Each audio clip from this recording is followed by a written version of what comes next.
করবা যায় না, বিরক্তটা আগে করি তারপর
ছাড় দাও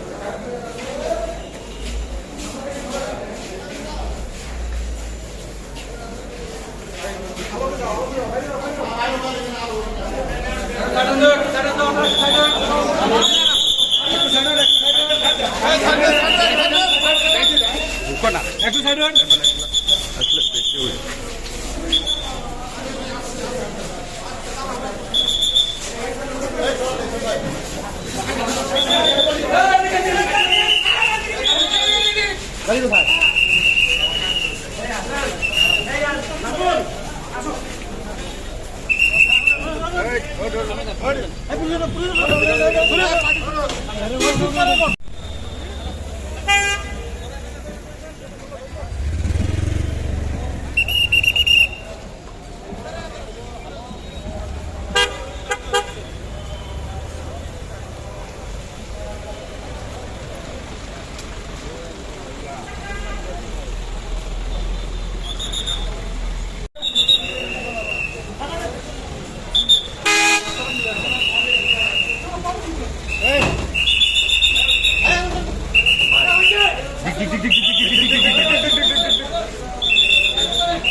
এবার ঠিক আছে, একটু গ্যাপ ওটা ভালো বুঝছি, আমরা একটু গ্যাপ পাইলাম।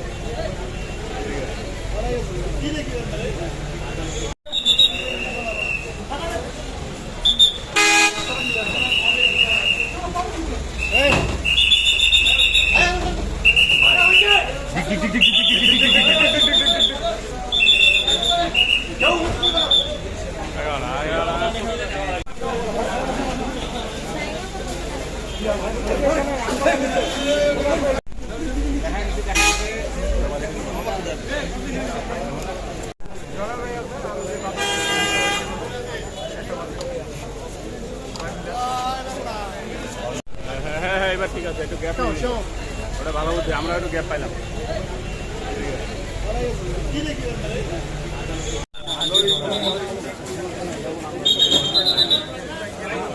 এখানে একটু দাঁড়াবে বাইরে,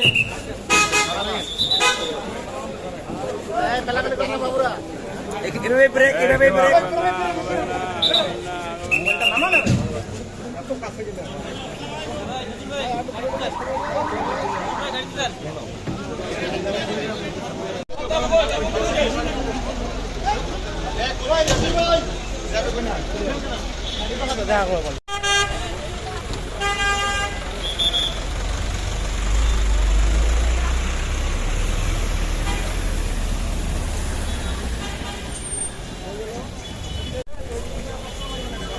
হ্যাঁ বাদে নেন একটা নেন।